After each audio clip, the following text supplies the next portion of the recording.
Oh, hello there, dear. Come in, come in. Don't mind the mess. Now, where was I? Ah, yes. I'm Margaret Eleanor Honeycutt, 72 years young, twice widowed, once engaged to a man who turned out to be allergic to commitment and cats. Still sends me Christmas cards though, poor fool. Anyway, I enjoy the simple things in life. Bingo on Thursdays, baking dangerously buttery pies and wearing bold lipstick shades with names like Crimson Desire and Espionage Plum. It makes me feel dangerous, which, as you'll soon find out, is deeply ironic. You see, this is not a story about knitting or gardening or arguing with customer service about expired coupons. No, darling, this is the story of how I, Margaret Honeycutt, accidentally became a spy. Yes, accidentally. One minute I was minding my own business at the Grand Regency Hotel. The next I'm being escorted through laser-protected corridors and someone's calling me Agent Viper. I know, Viper. Me. I've been called many things, darling, trouble, ma'am. This is a Wendy's, but never Viper. Now you may ask, how does one accidentally become a spy? Simple, really. Wrong place, wrong time, and the wrong coat. But before we get to the secrets, scandals, and the surprisingly aggressive fondue incident, let me explain something important. I've always been a bit nosy. Not maliciously, mind you. I just have a curious mind and excellent binoculars. In fact, I once spent 3 days convinced my neighbor Gerald was part of an underground hedgehog smuggling ring. Turns out he was just running a petting zoo for stressed-out accountants. Still suspicious, if you ask me. And yes, I did mistake my new toaster for a surveillance device once. It had a blinking red light and everything. I interrogated it for 2 hours before realizing it was just the bagel setting. So when strange men in dark suits started following me, I assumed one of two things.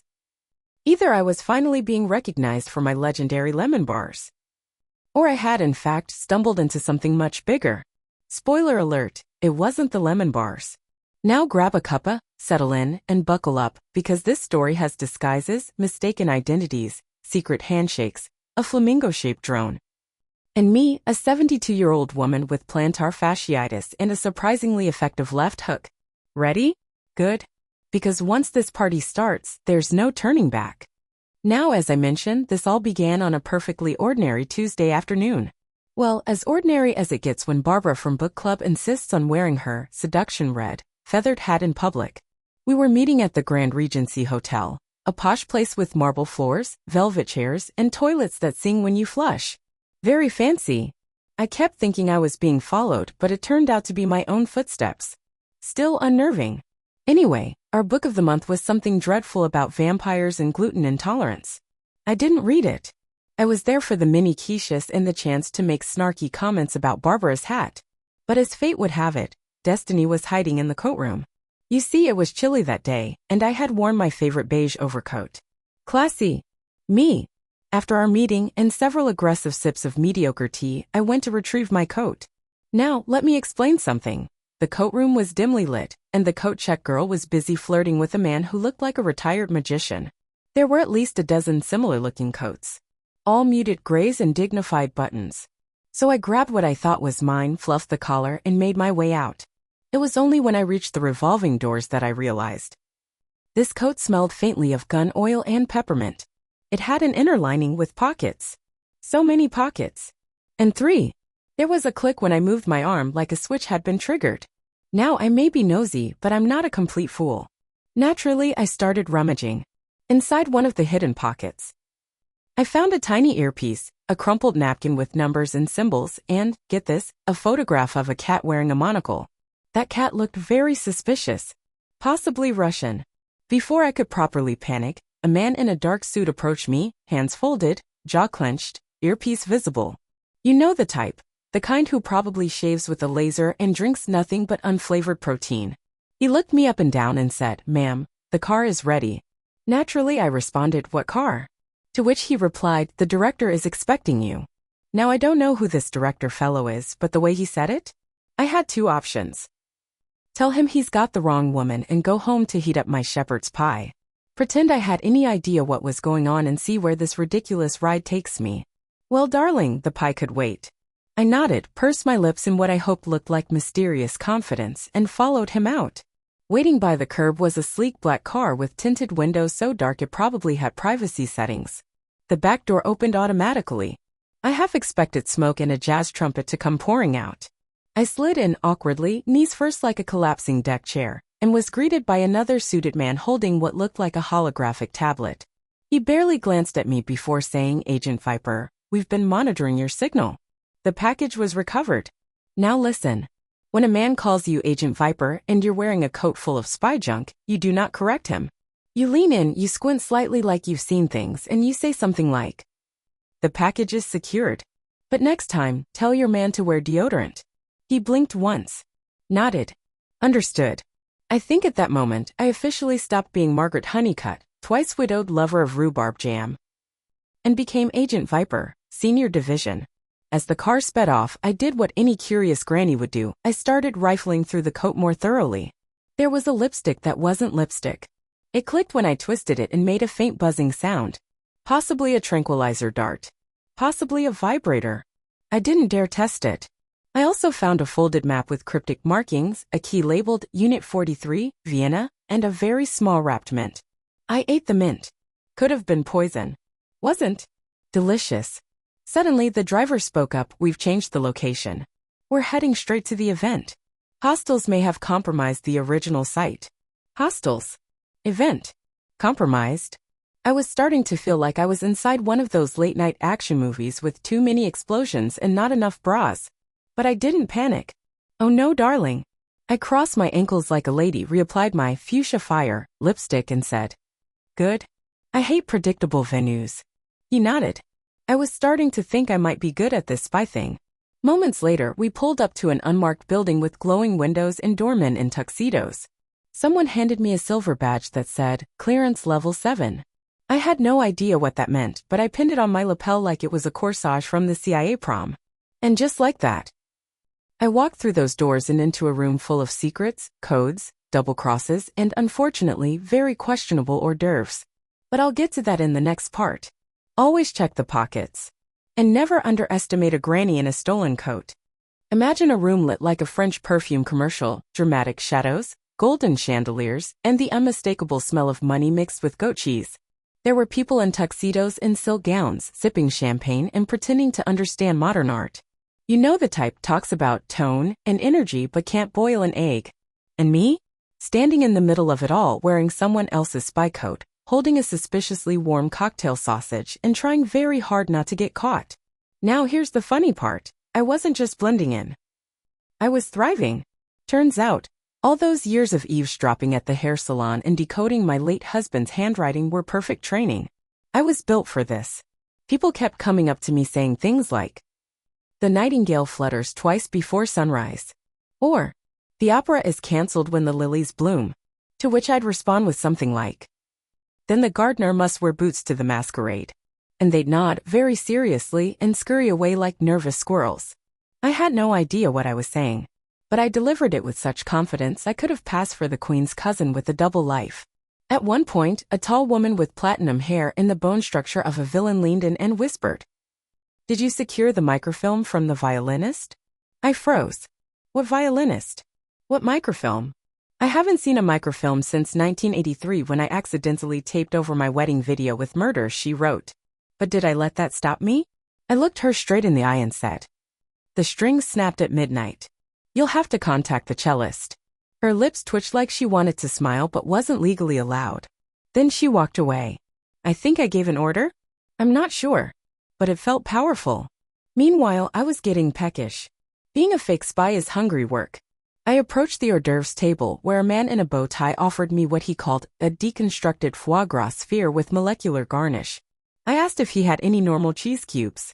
He did not. But I took a sphere, anyway, chewed it very slowly, and spent the next 5 minutes pretending it didn't taste like regret and battery acid. Honestly, I'd kill for a sausage roll. Just as I was considering stealing someone's breadstick, a waiter passed by with a silver tray and whispered, "Your contact is waiting by the koi pond. Password is moonlight cabbage." I blinked. I mean, cabbage? Still, I nodded like that was the most natural thing in the world and made my way to the koi pond, which, by the way, was not a pond, but an indoor installation with glowing fish and fog machines. Very dramatic. Very moist. Standing beside it was a man in round glasses and a velvet suit, petting a ferret. Yes, a ferret. He looked like a Bond villain's accountant. I approached slowly and said, "Moonlight cabbage." He raised an eyebrow and replied, "Steamed or raw?" Without missing a beat, I said, "Pickled. Always pickled." He nodded and handed me a folded piece of paper the size of a tea bag. Then he vanished, just turned and walked into the fog like some kind of furry-sleeved ghost. I tucked the paper into the secret coat pocket, next to the fake lipstick weapon, and casually sipped my champagne like nothing had happened. Then came the voice in my earpiece. Yes, darling, the earpiece was still in. I'd forgotten about it completely. But suddenly I heard a voice crackle through, deep and serious. "Agent Viper, you're off course. Redirect immediately. Target moving to level 3. Now obviously I had no idea what level 3 was. But I had two choices. Admit I was a fraud, hand back the coat, and go home to watch reruns of Antiques Roadshow. Bluff harder than a man with no poker face and a royal flush. You already know which I picked. I whispered back into the earpiece. Acknowledged. Viper moving to level 3. Tell Canary to prepare the decoy. I don't know who Canary is. But let me tell you, whoever was on the other end of that line just replied. Roger. Operation Swan Dive is a go. Oh my stars, I nearly dropped my canopy. Suddenly a glass wall opened to the side, revealing an elegant staircase. People didn't seem to notice or care. I took a deep breath, clutched the coat tighter, and descended into the unknown. There was no turning back now. I was in. And you know what, dear? For a retired librarian with 2 hip replacements and a mild fear of escalators, I was having the time of my life. Now I know what you're thinking. Granny, surely by now someone realized you're not a spy. Oh darling, if anyone suspected, they were far too polite, or too terrified to say a word. Because let me tell you something. Once you walk down a staircase labeled Authorized Operatives Only while confidently humming the Mission Impossible theme, you become unstoppable. So there I was, strutting well, hobbling with flair into level 3, which I must say, looked less like a top-secret spy zone and more like a billionaire's wine cellar had a baby with a Bond villain's disco room. There were glowing maps on the walls, people in sharp suits staring at blinking screens, and one man doing yoga while holding a ferret. I didn't ask questions. You don't ask questions when you're deep undercover. I was just about to fake-check my lipstick communicator when a handsome man in an earpiece approached. He looked like he did parkour in his free time. Probably drank smoothies made of kale and danger. He gave me a nod and said, "Ma'am, it's time to initiate Flamingo Protocol." Naturally, I said, "Excellent. I've been waiting all week for Flamingo Protocol." He handed me a tiny pink envelope sealed with wax. Inside was a photo of a woman wearing sunglasses and a fuchsia pantsuit and the words, "Duchess. Trust no one. Not even the fondue." What does that mean? No idea. But it was thrilling. I hadn't felt this alive since I accidentally set off the fire alarm at the senior center trying to make creme brulee with a lighter. Ah, good times. Wet but good. Back to the story. I was led into a side chamber. Inside, velvet chairs, flickering candelabras, and a bubbling pot of fondue that smelled so divine I nearly abandoned my mission on the spot. Around the fondue table sat 4 people, each with a mysterious air and very dramatic eyebrows. One of them, a woman with a diamond eye patch, gestured to me and said, "Shall we proceed with the extraction?" I blinked. Extraction? Of what? My teeth? The cheese? My dignity? But I nodded and took my seat. They began dipping tiny golden forks into the fondue, speaking in code as if they were just discussing toppings for a pizza but really planning world domination. Sample phrases. The raven flies at midnight. Only the softest cheese cracks the firewall. Agent Marmalade was compromised in Bruges. I joined in, of course. I said things like, "The spatula sings when the oven is angry," and "Never trust a man who refrigerates his butter." Heads nodded solemnly. Granny growing bolder. It was around this point that I started to think. Maybe I am a spy. Like, what if this was some deep-buried second life I forgot? Maybe my bingo night memory loss isn't age, it's classified trauma. Maybe I'm Agent Sassafras. But that thought was interrupted when the fondue pot began to bubble violently, and a hidden compartment slid open in the wall. In stepped her, the woman from the photo. The Duchess. Sunglasses indoors. Gloves made of velvet. And a voice that could slice cake at 20 paces. She looked at me and said, "Well, the flamingo dances at last." I resisted the urge to curtsy. She walked slowly around the table, her heels clicking ominously. Then suddenly she slammed a file down in front of me. The table fell silent. She leaned in and whispered, "Tell me, agent, what did you do with the spoon?" I panicked. I hadn't seen a spoon all evening. Had I eaten it? Sat on it? Was I the spoon? So I did what any dignified woman in my position would do. I said, "It's exactly where I left it, in the piano. Under the C key. Slightly out of tune but emotionally stable." The Duchess froze. Her lips parted ever so slightly. Then she smiled. That sly, dangerous, "I just realized you're not who you say you are but I admire your style" kind of smile. And she said, "You're bold, agent. Bold and possibly insane." To which I replied, "Aren't we all, dear?" And then, get this, she laughed. Full, deep, evil lady in a musical laughter. She tapped the table twice and everyone stood up and left. Just like that. Only she and I remained. And the fondue, of course. It was delicious. Dangerously so. She looked at me one last time and said, "You'll hear from me again, sassafras." And walked out through a rotating bookshelf. Yes, a real one. I tried to follow her, but I spun myself into a wall and knocked over a decorative urn. It happens. I dusted myself off, finished the fondue, and took one of the tiny golden forks as a souvenir. To this day, I keep it in my kitchen, right next to the paprika. A reminder that sometimes you don't choose the spy life. The spy life picks you. Because you grabbed the wrong coat at coat check.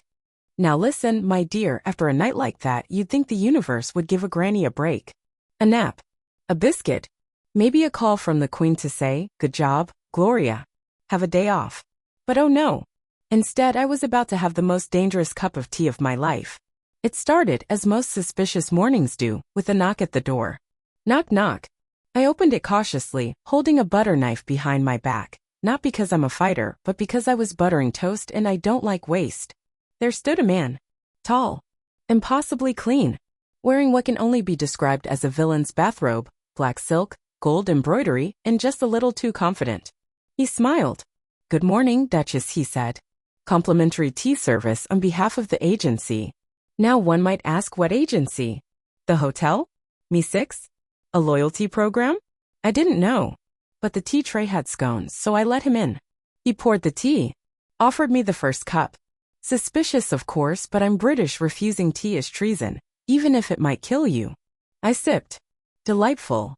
Lavender, a hint of honey, and just a whiff of something odd. Like regret and chloroform. And then he began asking questions. Very polite ones, mind you. Things like, "Where were you last night? Did you speak to the Belgian? Have you been trained in aerial infiltration?" At this point, I realized two things. This wasn't hotel hospitality. The tea had been spiked with something truthful. Because suddenly I heard myself blurt out. I once broke into my neighbor's garage to see if he was hiding squirrels. He wasn't. Just a trampoline. I slapped my own hand over my mouth. But it was too late. "Ah," he said, writing that down. "So she talks." He leaned closer. And then, tap, tap, tap. From the hall. Footsteps. But not walking. Dancing. Like Fred Astaire with a grudge. The door burst open. A figure in a silver jumpsuit slid in on one foot and spun dramatically. "Nobody poisons the Duchess but me," he shouted. Apparently. I had enemies. Stylish ones. Before I could protest, they began fighting. Teapots flew. The scones became projectiles. One of them yelled something about protocol and the other replied with jazz hands. I crawled under the table, holding my handbag like a shield. Eventually, the man in the robe fled, screaming something about, "This isn't over." The tap dancer bowed to me, handed me a sugar cube, and vanished out the window with a wink. I sat there, drenched in Earl Grey, crumbs in my hair, and only one thought in my mind. Well, that's going in the diary. I stood up, looked at the chaos, and finally, made myself a cup of safe, boring, honest tea. Which, let's be fair, tasted a bit disappointing. But I had a feeling the next brew would be far more dangerous. After surviving poison tea, a tap-dancing assassin, and at least one violently thrown eclair, I decided it was time for answers. And maybe a sandwich. But mostly answers. I tiptoed through the hotel like a proper spy, head held high, lipstick freshly applied, and armed with a purse full of Werther's originals in deeply repressed rage. Then I got a note. Slipped under my door. No envelope. Just one line, handwritten in perfect calligraphy. Meet me in the broom closet behind Ballroom C, midnight. Come alone. Wear flats. Now I've received my fair share of odd invitations over the years. A taxidermy convention in Sheffield, a naked yoga brunch in Ibiza, don't ask, and once, an origami duel in Tokyo. But this was juicy. So I arrived. Ballroom C was silent, dark, and smelled like someone had febrezed over secrets. I slipped behind the curtains and opened the closet door. It was small, dusty, and filled with exactly 3 things: a mop, a bucket labeled "Do Not Trust," and a man named Nigel. Well, he said his name was Nigel. He wore glasses, a beige turtleneck, and the look of a man who hadn't slept since the Cold War. He glanced at me and whispered, "You're not supposed to be here." I replied, "Darling, at this point I'm not supposed to be anywhere, yet here I am." "Spill it." He sighed. Told me I'd stumbled into Operation Swansong, an ongoing mission involving double agents, ballet dancers, encrypted fondue menus, and a missing parrot named Colonel Wiggles. "You're the wild card," he said. "They think you're deep cover." I blinked. Deep cover? Yes. The grandmother. Apparently, in the world of espionage, the grandmother is a legendary, faceless figure, known only by the scent of rosewater and destruction. "But I bake lemon bars for church raffles," I told him. "Exactly," he said gravely. "No one suspects a lemon bar lady." Before I could process that, his expression darkened. "There's more. We have a mole in the troupe." Now that got my attention. Because while I may not be a real spy, I am an expert at sniffing out drama, and ballet dancers are rife with it. He handed me a tiny envelope. Inside, 2 photos, one of a graceful ballerina mid-pirouette, the other of the same ballerina clobbering a security guard with a baguette. "Her name is Yelena," he said. "She defected 6 times. We need to find out where her loyalties lie." "And you want me to do that?" I asked, still very much holding a mop. "You're already inside," Nigel said. "You've charmed half the agency and danced with the other half." He handed me a badge, a lipstick microphone, and a suspiciously heavy brooch. Then he slipped out of the closet like a whisper, leaving me standing in a pile of mop water, wondering how my Tuesday had come to this. The Grand Gala. That evening, the Grand Ballroom was transformed into a glittering den of espionage and tool. Ballerinas pirouette past diplomats. Cheese platters were guarded like nuclear codes. And me? I was hiding behind a potted fern, pretending to look casual while spying on Yelena. She was good. Too good. Elegant. Deadly. Probably owned a secret knife collection and a tragic backstory. I followed her discreetly behind a waiter, a harpist, and at one point a large decorative swan. Then I saw it. Yelena slipped a folded note into the shoe of a man playing the cello with suspicious intensity. I swooped in after she left, pretending to admire the floral arrangement. Pulled the note out. It said, "The grandmother knows. Initiate phase crumpet." Phase. Crumpet. This was bigger than I thought. Suddenly, someone grabbed my elbow. I spun around, ready to slap them with my opera gloves, but stopped. It was Nigel. Pale. Sweating. "They've activated the final act," he whispered. "What does that mean?" I asked. He swallowed. "It means the dancing starts now." And just like that, the chandeliers dimmed. The music swelled. And every dancer in the room turned slowly toward me, eyes gleaming, toes pointed, ready to leap. And I reached into my handbag, pulled out a sensible shoe, and prepared to rumba for my life. Let me just say this, darling. If you've never stared down an entire ballroom full of hostile ballerinas, armed only with orthopedic shoes and sheer willpower, you simply haven't lived. They moved in slowly, silk skirts swirling, eyes locked on mine like cats sizing up a pigeon in pearls. And in that moment, I realized 3 things. I was definitely not at my book club. These dancers were trained assassins. My Spanx were not designed for tango combat. The lights shifted. The orchestra struck up a dangerous melody, you know the kind, something that sounds like Carmen went on a caffeine binge. And the lead ballerina, Yelena, stepped forward. "Shall we dance, grandmother?" she purred. "Only if I lead, darling," I shot back. And so we tangoed. Now listen, I may be 72, but I once won a Charleston contest in 67 after 3 brandies and a lot of poor decisions. So when I say I tangoed, I mean I tangoed. I swirled. I dipped. I did that thing with the leg where people usually dislocate something. But Yelena? She was a serpent in satin. Every move a threat. Every spin a trap. At one point she whispered, "Give me the biscuit code, or I break your hip." Naturally, I replied, "You'll have to pry it from my cold, cookie-loving hands." She tried to sweep my leg. I countered with a pivot and a firm slap from my handbag.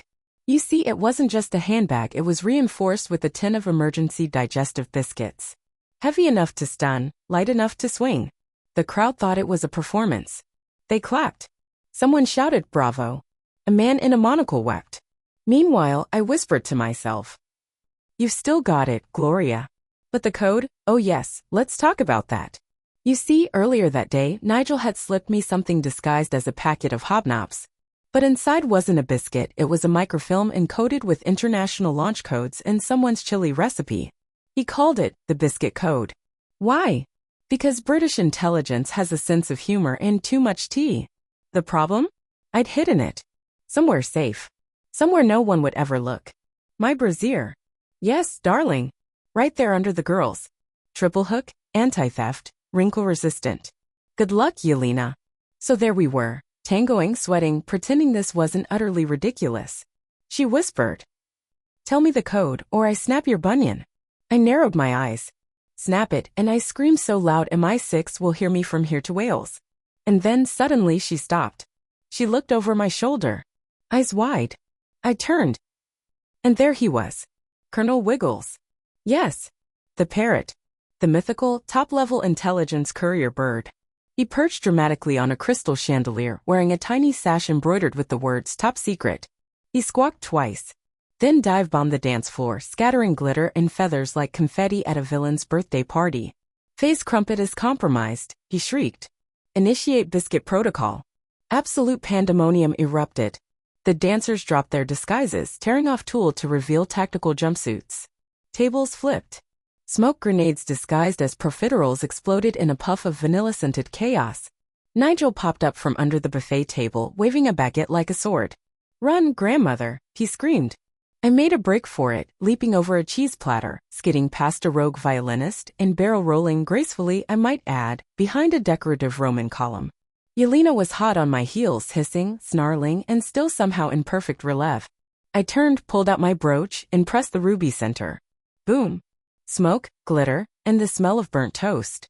When the haze cleared, Yelena was gone.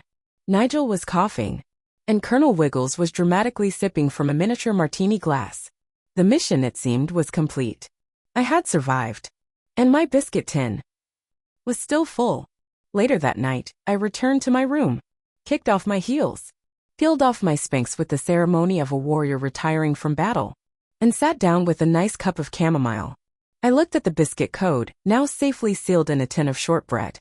And I thought to myself, Gloria, you magnificent, wrinkled legend. You did it again.